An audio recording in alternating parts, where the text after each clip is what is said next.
Hey guys, what is up? Pt.3 here. Welcome back to the third and final episode of, hopefully, of our Sekiro boss ranking. And I'm excited for this. A lot of these bosses here are just some of my favorite. Like, I love every single one of these bosses for sure in this final 7. So I'm super excited to get into this. Again, spoiler disclaimer, this one more so than others. But yeah, I mean, I'm super excited to get into this. So this one's going to be the rank 7 through 2. Since we got our number 1 spot kind of out of the way already, this is just going to be the 7th spot to the 2nd spot. So, I mean, other than that, I think that's a decent amount of an introduction. I'll do a little bit more talking, I guess, at the end here, but let's just get right into it. Why, boy? Why can't you understand your father's will? Have you forgotten the Shinobi Code? A code must be determined by the individual. This is what I've decided. Just as my master did.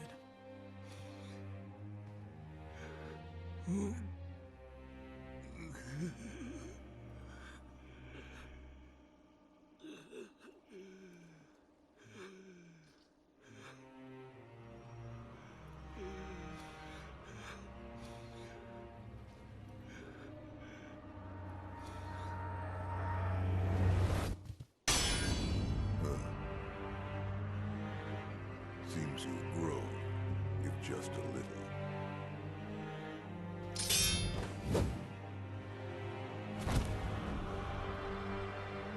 Have it your way, young wolf.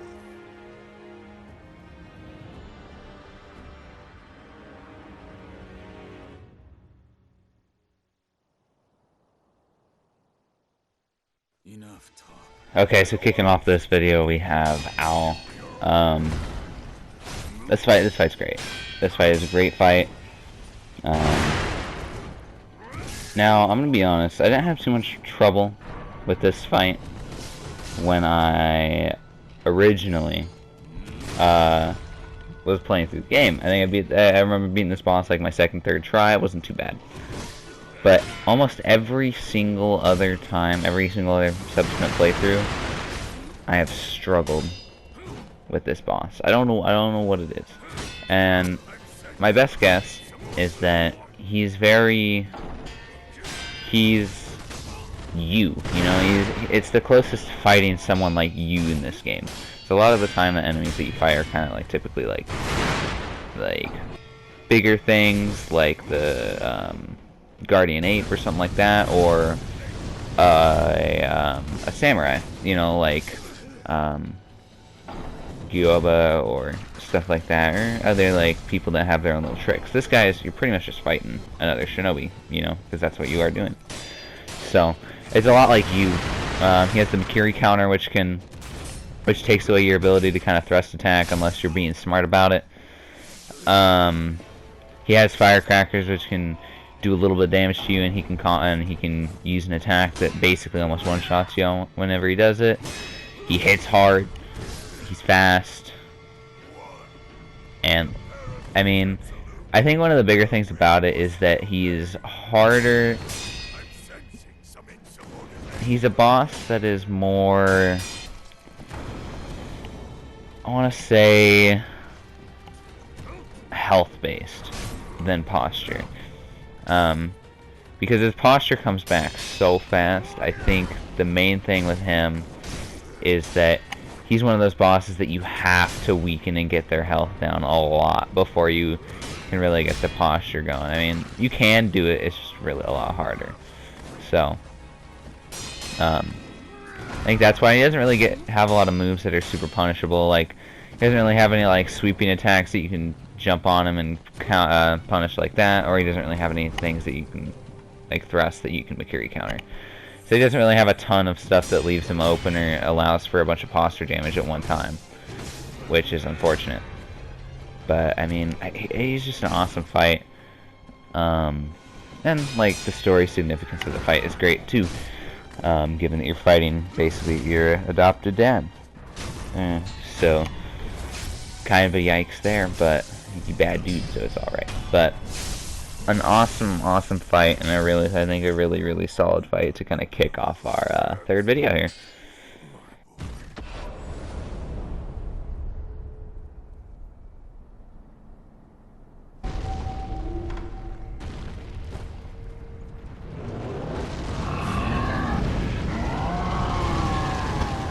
Alright, so coming into number 5 spot, we have the other big beast boss of the game, the Demon of Hatred. This guy's rough. This guy's a rough fight. Now, I haven't fought him every playthrough, obviously, because sometimes he's not in a certain ending. But it's pretty rough, as you can see. I'm dead. But yeah, he can be rough. Really, he's kind of like the Cleric Beast in the fact that, you know, he's kind of big. He's a lot more mobile than Cleric Beast.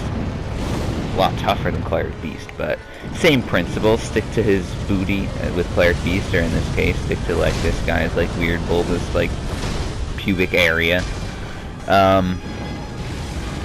That's kind of the goal here. As the fight kind of progresses, he gets new attacks that a little bit more area. Like you'll in the second phase, he'll gain an attack where he slams down. It looks kind of similar to one of his attacks. He'll lead it up after a charge, and I'll throw it down. A like pillar of flame will go across the entire arena, and you can get out of it and grapple onto him from over there. And that's quite a decent amount of this fight. It's kind of like distancing yourself, or him distancing himself from you with an attack, and then you kind of grappling towards him and just being careful to not get too close too fast.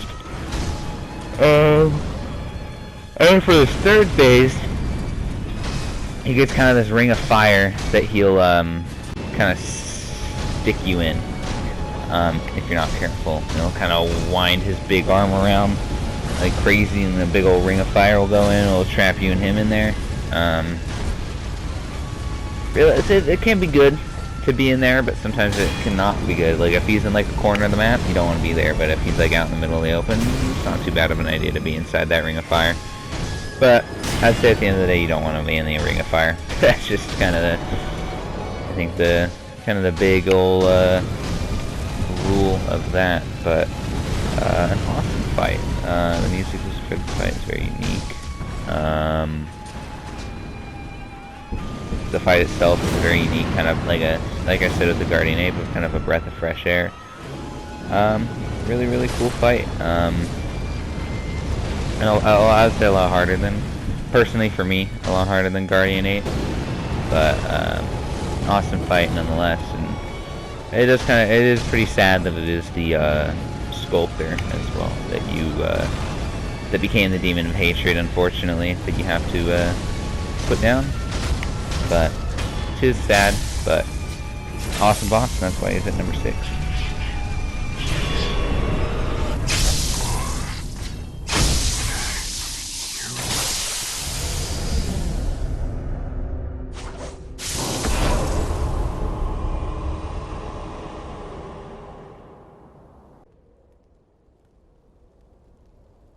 Sekiro.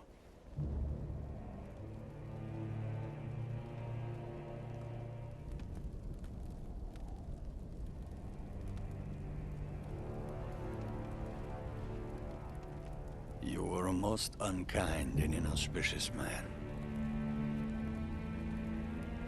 But for some reason, I could not bring myself to hate you.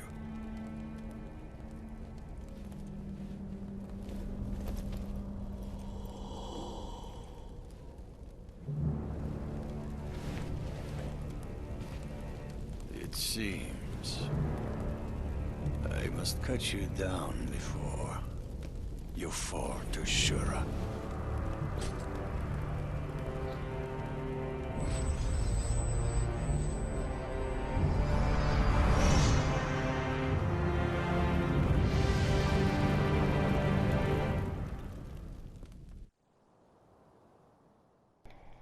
Okay, so coming in at number 5, we have the final boss of the bad ending. Ishinashina. So this is right after you kill Emma. And it's an oof, because this is also a character that's kind of chilling and you're vibing with throughout most of the game. He has a couple of side quests that you kind of follow through. But it's an awesome boss. And I don't know, I feel kind of iffy kind of putting him here at 5, but at the same time I don't, because I feel really strongly about kind of all these bosses, really. But he's great. Now, he's similar to his other counterpart, the final boss of the main game. But this one's a lot different. He feels different. He feels similar but different. That's good. The main difference with this first phase is that he has, or a big difference is that he kind of has this dodge that you've seen, where you'll be attacking him and he'll just step out of the way and side dodge. It's kind of spooky to see an enemy do that to you. And then the second phase, he controls the fire in the arena, and it hurts. The fire hurts. The second phase is definitely pretty difficult. He does a lot of damage in the second phase. Whoops, sorry about that. But he does a lot. It's kind of insane. His damage output is crazy. I feel like honestly it has some of the hardest hitting moves in the game that aren't just like straight up grabs. But he hurts. So it's just kind of a yikes. But he's really cool boss. Kind of back at this arena here, which is very popular among boss fights, but this boss is difficult. You have to pay attention to healing, you have to pay attention to using like dowsing powders to kind of get rid of the fire that he'll put on you. Definitely can be a little difficult to kind of keep track of all the damage that he does, the area that he kind of affects, all that fun stuff. It can be rough to deal with, but it's a really awesome fight. Personally, I don't find it as good as his other fight that Ishin has with the other final boss, but this fight is phenomenal. So.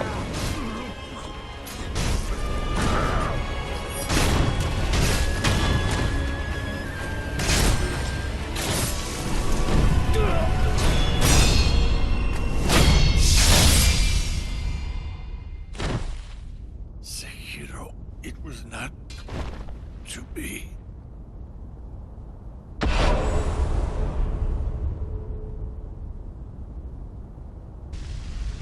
That day, I pulled you from the battlefield, a starving cub.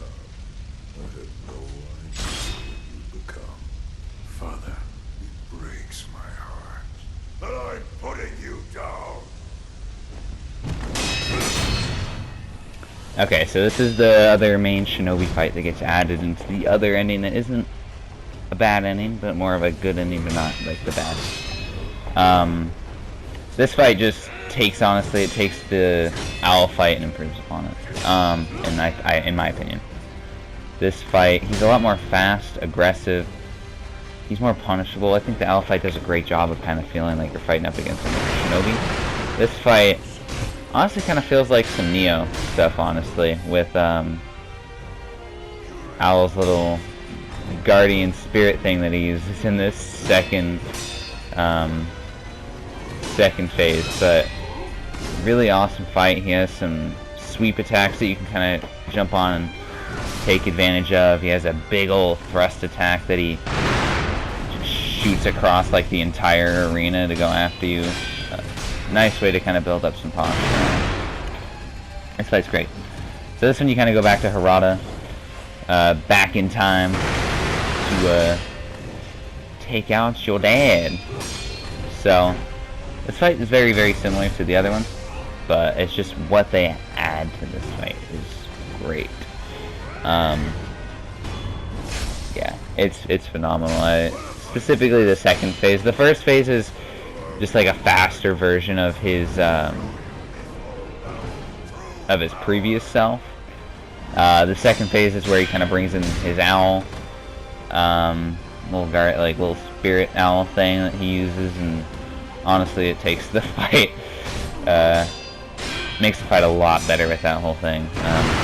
It kind of flying around and makes the fight more its own, rather than just being faster owl. It's a different boss, you know what I'm saying? Like, it's great. Yeah, this it's just so good.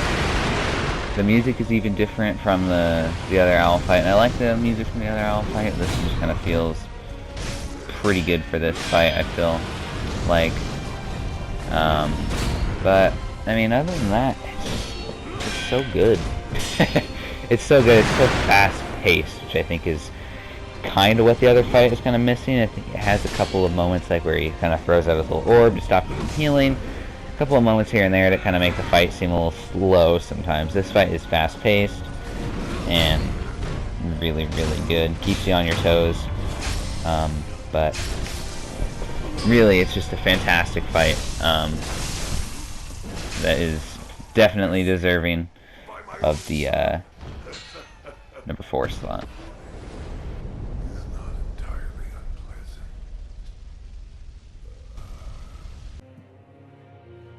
He will risk his life to take me home.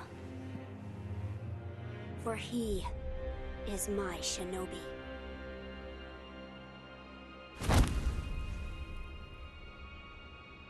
My lord, I have come for you. This will only take a moment.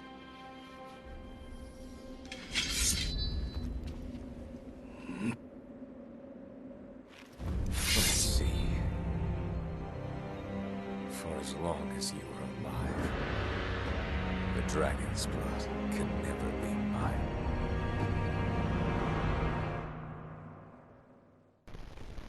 Okay, so coming in at number 3, we have Genichiro Round 2, which is the main Genichiro fight of the game. And this fight is great.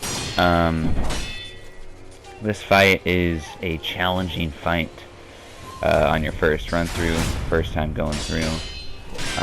As it's kind of the fight that kind of forces you to get good at the mechanics of the game. Like the previous fights are like, okay, they have like some gimmick with the shinobi prosthetic.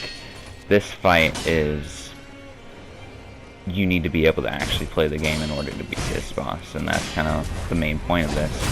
Because honestly, in subsequent playthroughs, and even if you were to play the game completely without like New Game Plus or anything, it's going to be still an easy fight if you've played it before. It's not that hard, it's just the fight in the game that forces you to actually deflect and worry about doing all that, rather than just using a shinobi prosthetic. Like with Gyoba, you have to use the firecracker and you're able to get some damage off, and with Lady Butterfly you're able to use the shuriken and kind of knock her out of the air. So you can't really rely on any of that. Yeah, the prosthetic you can use to kind of stun him a little bit, but other than that, it's mostly just, yeah, when he does a sweep, jumping on him and building up posture that way, or when he thrusts, using the Makiri counter, and then deflecting all of his attacks, because he attacks a lot. His bow applies a lot of pressure. In the first phase, he has kind of this big combo that it's relatively easy to deflect all of them, but it can, if you do mess up a couple times, it can beat up your posture. His attack rate jumps into the air. In the first phase, he always follows it with a thrust. In the second phase, he switches it up between that and a sweeping attack. So you kind of have to be ready and prepared and be careful with his animations and make sure that you understand that it's going to be a thrust or a sweep. So that can kind of trip you up a little bit. His bow is can be pretty dangerous when he kind of combos it in, but he's not too bad. And then when you finally kind of get through to the second phase, you think it's done. There's a cutscene. You're like, oh, this is where we finish him off. Nope. Haha, surprise. Third phase comes out of nowhere. The third phase is more of a spectacle. Third phase, but it's a pretty easy third phase for sure. It's definitely the easiest of the 3 phases, but it's more of like a spectacle thing, and you have teaches you how to do the lightning reversal, which will come into play in future bosses like the Divine Dragon and another boss that we may or may not be getting to here next. But yeah, just a fantastic boss that kind of started, and it's the third boss of the game if you went to Harada, which is a completely optional area. So this could be your just second boss of the game, and it's this good. It's a really good boss, but that's why it comes in at number 3.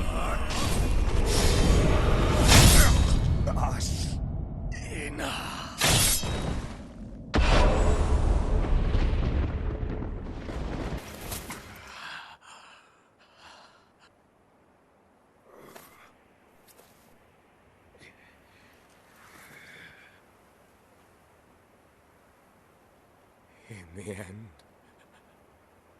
I was powerless, but Ashina will rise once more. The dragon blood surging through her veins.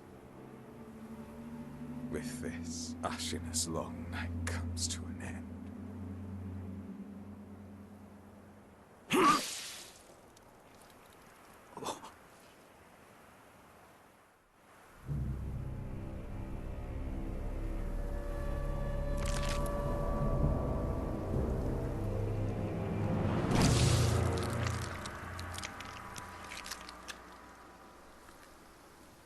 Pitiful grandchild. This was your last wish.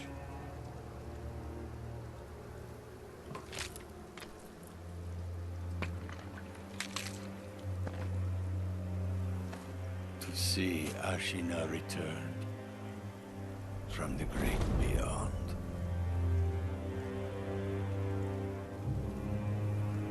Which means Sekiro. They must destroy you.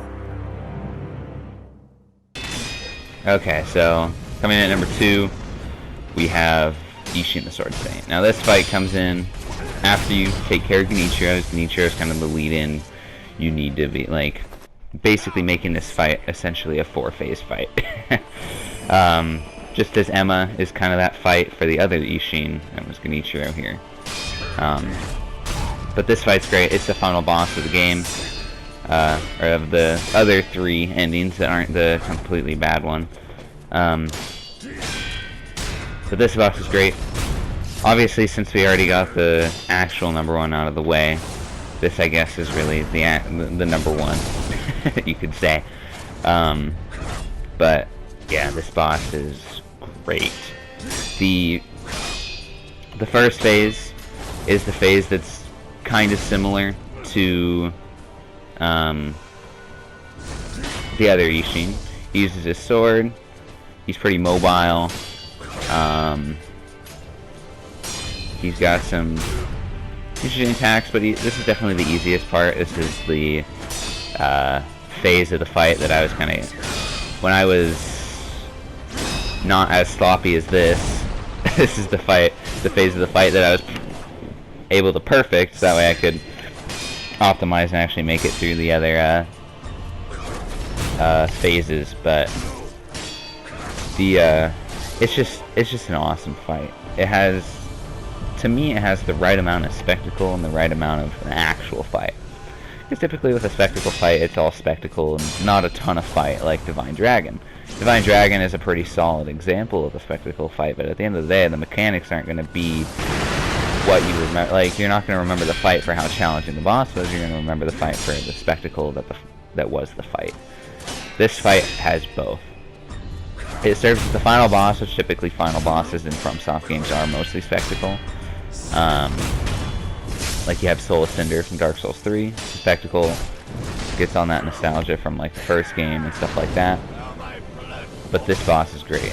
In the second phase, man pulls out a spear out of the ground and a freaking gun. It's great. Yeah. This is the phase that is the hard one. This is the hard phase of the fight. This phase, if you are not ready, will like a meat grinder. But Ishin's the grinder and you're the meat. It's no bueno. It's kind of a tough situation to be in, but I don't know. This phase is great though. It's so much fun.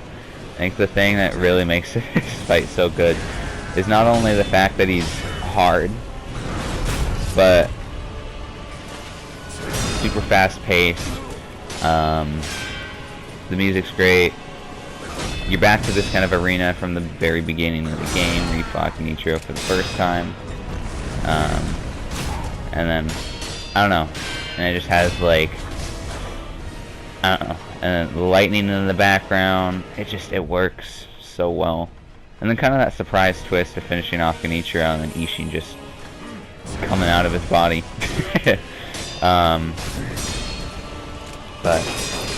And then the third phase, the third phase of the actual Ishin, but the fourth phase of the, I guess the total final fight, is like Inichiro's last phase, a little bit more spectacle,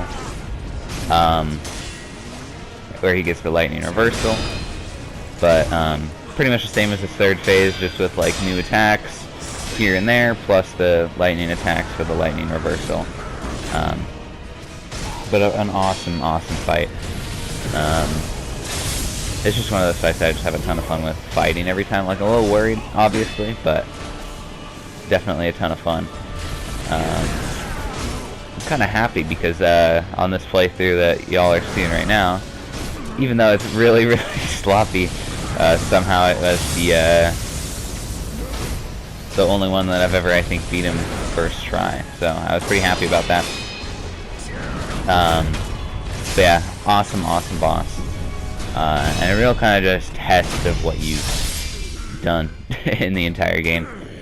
And I noticed it while I was, after I'd done it, I realized I finished every single phase of the fight with a Makiri counter. and went into a death blow. Found that kind of interesting. But that was how I managed to beat every single phase. But it's a really, really awesome fight, and yeah, it's great. Okay, but yeah, that's gonna do it for this this boss ranking. Again, like with the Neo 2 boss ranking, I had a lot of fun kind of doing this video, or these videos, I guess I should say.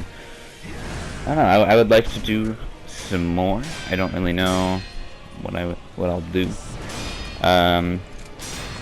New to a DLC will probably be here in the next month or so. So I'll probably do boss ranking on that when that comes out. But and probably Elden Ring whenever that happens by FromSoft. But I mean, yeah, I actually really like making these videos. They're kind of a lot of fun. But yeah, really had a good time. And obviously, with Miss Noble being number 1, I guess you could kind of look at Ishin as kind of being the actual number 1. But he'll always be the number 2 in my heart. But yeah, awesome game. I had a ton of fun replaying it these 2 times again, because beat it a long time ago and platinum it a while ago on PlayStation, so that's at least 4 playthroughs. I did do another one just to kind of mess around, but yeah, so just a ton of fun kind of going through and getting every boss again. Kind of speed running the game. Not nowhere near all the actual speedrunners out there, but 2 hours isn't too bad. I'll take it. But awesome boss. Just all throughout the video. So hope you guys did enjoy, and if you guys want to comment down below whether or not you agree, or if there's a certain boss that you like more, or that you wish got some more recognition or whatever, or if you guys want to see, if you guys want to comment like a different game that you want to see me do a boss ranking for, then that can happen as well. But thank you guys so much for watching. I hope you guys enjoy this little series here, but take care and bye bye.